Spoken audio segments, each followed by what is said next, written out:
à question que Godson Pierre pral poser concernant justice, sécurité publique, qu'il s'agisse de redéfinition de l'État, pénalisation du crime ou encore système carcéral. En pile monde dans la société a demandé depuis longtemps pour l'État changer. Présence sur tout territoire, assurer service social pour tout le monde, garantir respect des droits citoyens, c'est une série de défis que nous faisons face à eux. Alors, dans 5 ans mandat présidentiel là, qui étape précise que nous sommes capables de suivre pour arriver justement à l'objectif ça? Bien, Madame Maniga. Merci. Eh bien, là, il y a parlé de l'État, en général, en confusion. On confond l'État avec gouvernement. Alors que gouvernement, c'est pouvoir exécutif et que l'État gagne précisément pouvoir judiciaire, pouvoir parlementaire la dernière. Ensuite, c'est de bonne guerre, en Haïti comme ailleurs, pour accuser l'État. Et nous-mêmes, en Haïti, nous n'avons pas les moyens pour nous envisager un État-providence. C'est-à-dire État qui baille toute bagaille. Mais nous avons nécessité pour nous avoir un État gestionnaire, pour nous avoir un État ordonnateur.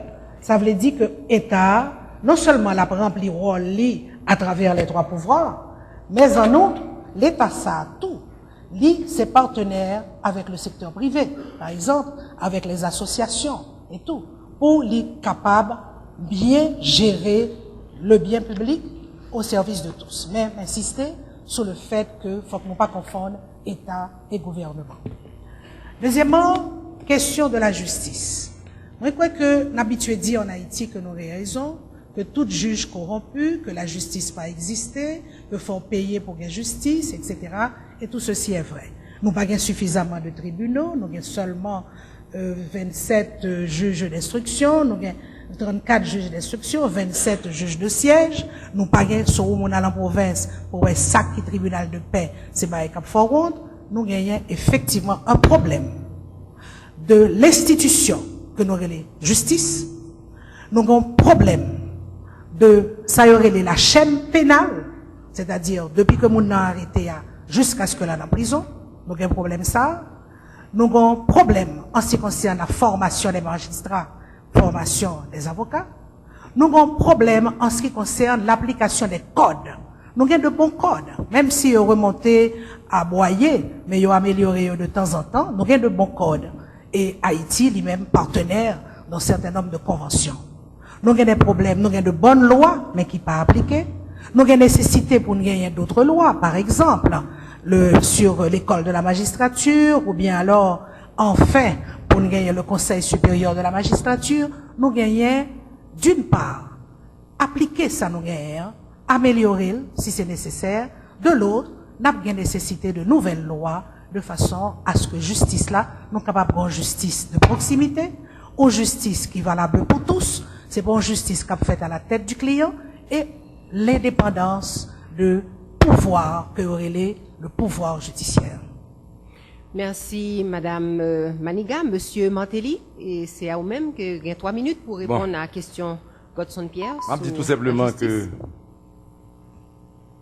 nous avons justice, nous avons un pouvoir judiciaire en Haïti, et on dit que 3 pouvoirs, ça qu'il s'agisse de l'exécutif, du législatif, ou encore du judiciaire, tout dysfonctionnel. La police est sous contrôle de la justice. Le budget de la justice est de 1%. Et dans 1%, ça, 80% allait pour la police. Donc, à qui ça que la justice n'a pas travaillé? Et ce pouvoir judiciaire n'existe pas parce que il n'y a pas jamais nommé 3 juges pour nommer, plus le président de la Cour de cassation et le vice-président de la Cour de cassation, qui vous fait 5 juges, qui vous viennent faire que pouvoir exister, qui vous viennent créer PJ, le Conseil supérieur de judiciaire. Et donc, en fin de compte, on a dit nous que l'état de droit que nous avons cherché, il n'a pas qu'à exister en Haïti.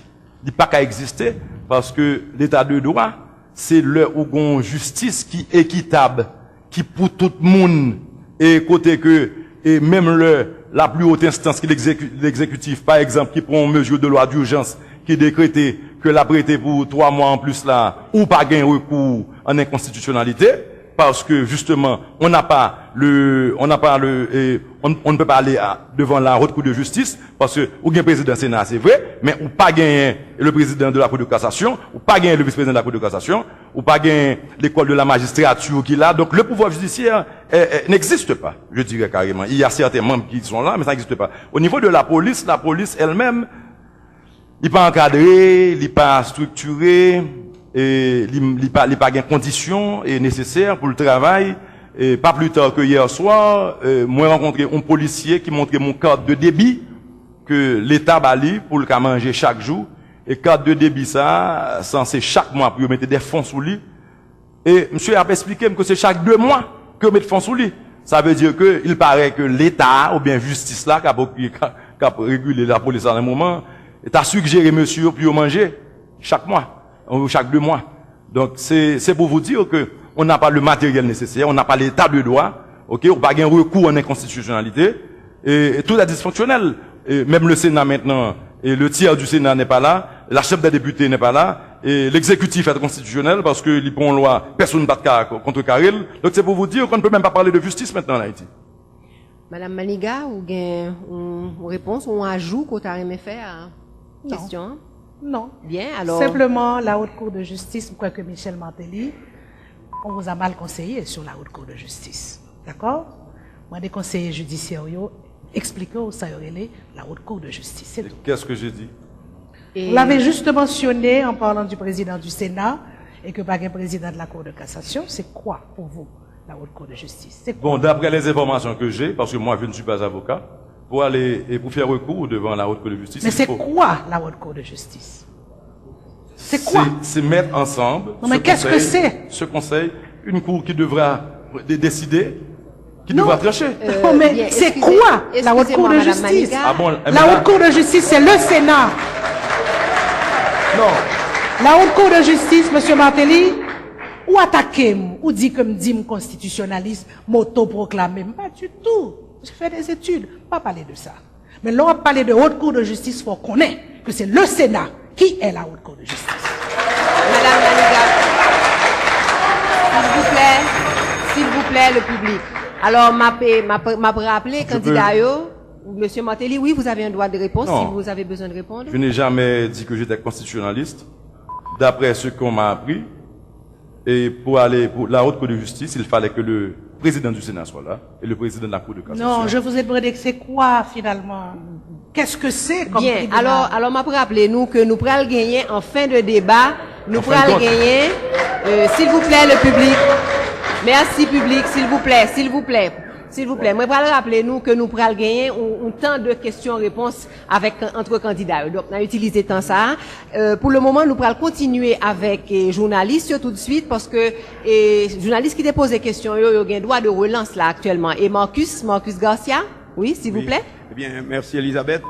Bon, et c'est toujours à propos de justice, sécurité publique là et justice là, quand tout de candidats élevé, c'est gros problème nous en Haïti. Et sécurité publique là, nous connaissons que son force étrangère qui assure, faut ne pas oublier ça. Bon, nous venons sur une question qui est importante dans le domaine ça, c'est cadastre là.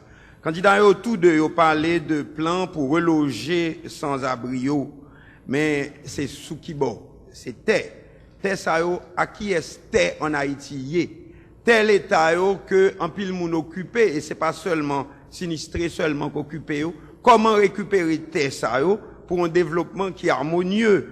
Ensuite, nous connaissons que question foncière à qui appartiennent les terres là, les déboucher tout sous investissement.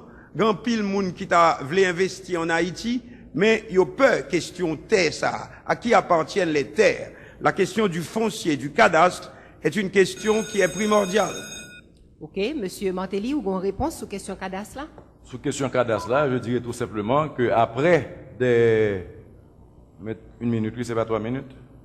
Oui, non, c'est 1 minute, relance sur réaction après, et relance 1 minute. Après séance de travail avec l'OEA, je dois vous dire qu'elle travaille sur la question des cadastres. Malheureusement, ça va nous prendre du temps. La prend un minimum de 2 ans pour qu'à commencer à identifier certaines terres et au maximum de 7 ans. Donc, entre-temps, ce que ça me proposait moi-même, moi proposé que l'État et instituer dans les cas prioritaires pour que y ait des investissements lourds qui ont fait dans le pays, qui ont créé emploi. Moi, proposer que, par exemple, si on litige, que litige là, l'y fait devant la justice, mais que l'État, dans pareil cas, par exemple, qui a décrété le domaine d'utilité publique, que le permette de faire investissement et que le litige là, d'y gérer, l'État lui-même rembourser le monde qui est propriétaire. C'est aussi simple que ça. Madame Maniga, s'il vous plaît. Bien, en ce qui concerne la propriété foncière en Haïti, nous connaissons que l'État est un grand propriétaire, mais qu'il y a deux catégories de terres. Il y a des terres du domaine public, que le pas capable céder du tout, et il y a des terres du domaine privé. Cela dit, l'État, malheureusement, responsable du cadastre, l'État pas même connaît qui côté le terre, qui quantité terre que le gagne, et l'équité, par exemple, des municipalités, et ça, c'est 2 articles de la Constitution qui est responsable de ça, que des magistrats communaux dans certaines régions, yo prennent terre de l'État. L'État pas réclamé, l'État pas affirmé droit.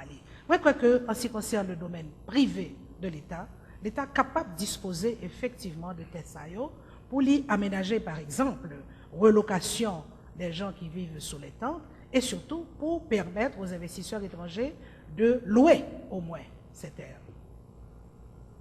Bien, s'il y a des journalistes qui ont des relances, s'il vous plaît. Oui, mais pour l'État reprendre le domaine privé, cela implique justement aux questions qui soulevées là, l'autorité de l'État. Si par une justice rétablie, si nous pas rétabli l'autorité de l'État, l'État est impuissant dans le cas ça. Bien sûr. Est-ce que c'est bien ou bien dit que c'est pour l'État reprendre terre privée? Non. Domaine privé de l'État que l'on envahit. De l'État, l'impératif que le gain cadastre, ça c'est certain. Et moi, peut-être, je dis que peut-être que dans certains cas, l'État connaît qui ça le gain, mais pas dans la totalité. Puisque justement, nous connaissons des autres qui régnaient pendant les dernières années. Et donc, il faudra attendre. Moi, l'homme parlait de terre que m'identifie déjà. Et chose drôle, il s'agit de négociations que me fait avec des terrains qui ne pas appartenir à l'État pour déplacer les gens.